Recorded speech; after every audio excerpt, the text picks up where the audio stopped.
안녕하세요. 책 읽는 프라입니다. 오늘 리뷰할 책은 부의 인문학입니다. 경제학자 헨리 소로우는 인간의 오류성 그리고 재기성 때문에 시장이 항상 합리적으로 돌아가지 않는다고 얘기하는데요.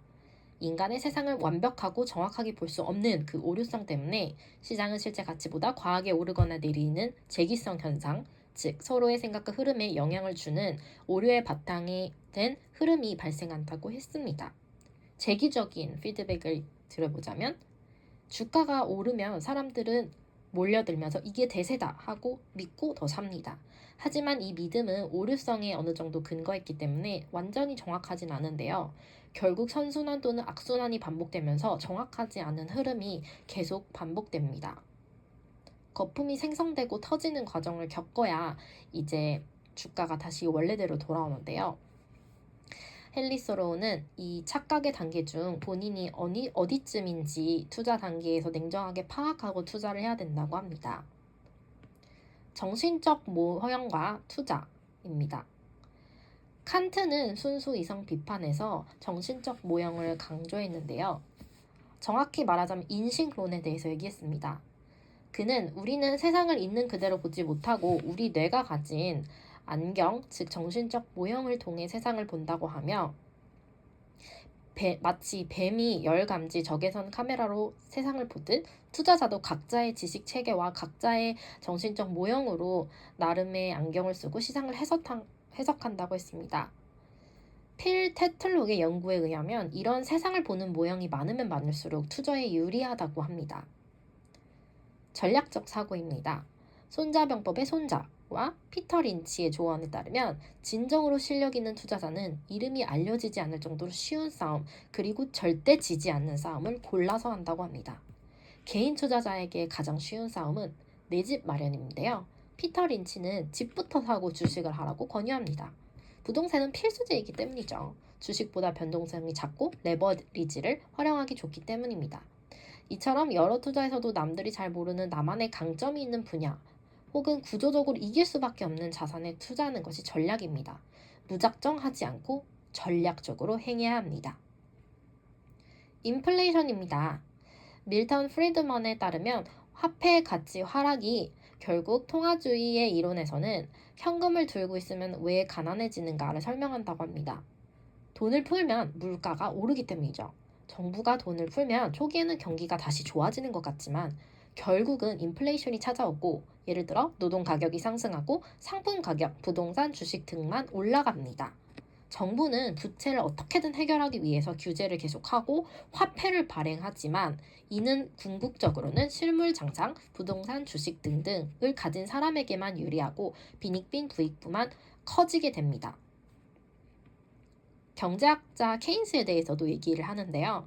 그는 미국의 대공황 때 짜잔 하고 나타난 경제의 구원자 같았습니다.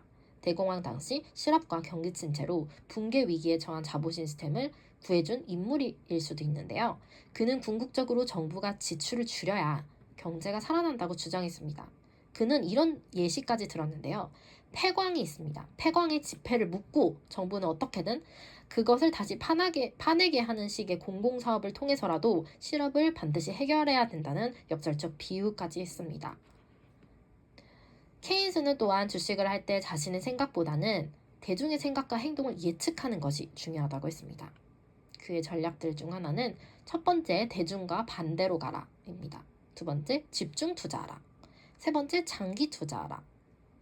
인간은 본능적으로 멀리 있는 이득을 낮게 평가하는 근시안적 성향이 있기 때문이죠. 네 번째는 시장의 변동성을 무시하라. 그리고 다섯 번째는 적절한 투자 비중을 유지하라입니다. 예를 들어서 인간은 무리 짓는 본능이 있습니다. 이 무리 짓는 본능 때문에 인간은 이것이 오류성에 근거하든 정확성에 근거하든 간에 똘똘 뭉쳐서 무작정 같이 하려는 본능이 있죠. 책에서는 경제학자들은 이 무리짓는 본능을 벗어나고 외로운 늑대처럼 행동해야지 진정한 성공한 투자자가 될 수 있다고 합니다. 그리고 인간의 본능 가운데 사회적 압력을 느끼는 것도 벗어나려고 해야 되는데요. 솔로몬 애쉬의 실험처럼 인간은 다수의 의견이 틀렸다고 할지라도 그 틀린 의견에 동조하거나 혼란을 느끼면서 대중적인 심리에 따르려는 사회적 압력을 느낀다고 합니다. 이것도 벗어나야 된다고 경제학자들은 얘기합니다. 세 번째는 권위의 복종입니다. 스탠리 밀그램의 유명한 전기 충격 실험이 있죠. 거기서 보여주듯이 전문가나 권위자의 지시에 맹목적으로 인간들의 본능은 따르기 쉽습니다. 그리고 소통과 입소문을 너무 믿지 말아야 합니다. 80만 년간의 대화를 통해 인간은 이렇게 정보를 꾸준히 공유해왔고 본능적으로 입소문을 가장 신뢰합니다. 하지만 이 입소문이 꼭 정확하라는 법은 없죠. 이 모든 본능을 극복해서 우리는 오히려 이 본능과 반대로 행동해서 오로지 객관적 지표를 통해서 투자를 해야 될 필요성이 있겠습니다.